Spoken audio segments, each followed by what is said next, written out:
શરૂઆત જે સમાચાર અત્યારે હાલ સામે આવી રહ્યા છે અમદાવાદમાં એમએમપીનો વધુ એક કેસ નોંધાયો છે। એચએમપી વાયરસનો વધુ એક કેસ સામે આવ્યો છે। વસ્ત્રાપુરમાં રહેતા 80 વર્ષના વૃદ્ધા છે કે જેમનો કેસ પોઝિટિવ સામે આવ્યો છે।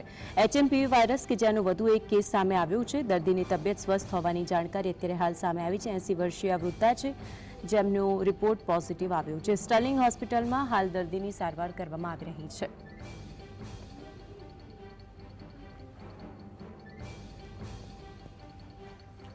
અમદાવાદની અંદર એચએમપી વાયરસનો વધુ એક કેસ સામે આવ્યો। મહત્વની વાત એ છે કે આ પહેલા 4 દિવસ અગાઉ અમદાવાદની અંદર જે રીતે એક બાળક પોઝિટિવ સામે આવ્યું હતું, 8 માસનું બાળક, અને હવે ફરી એક કેસ અમદાવાદની અંદર જ સામે આવ્યો છે। આ વખતે 80 વર્ષીય વૃદ્ધા છે કે જેમની એચએમપી વાયરસ પોઝિટિવ સામે આવ્યો છે। અત્યારે હાલ સ્ટર્લિંગ હોસ્પિટલની અંદર તેમની સારવાર કરવામાં આવી રહી છે અને તેમની તબિયત સ્થિર છે તેવો રિપોર્ટ પણ સામે આવ્યો છે।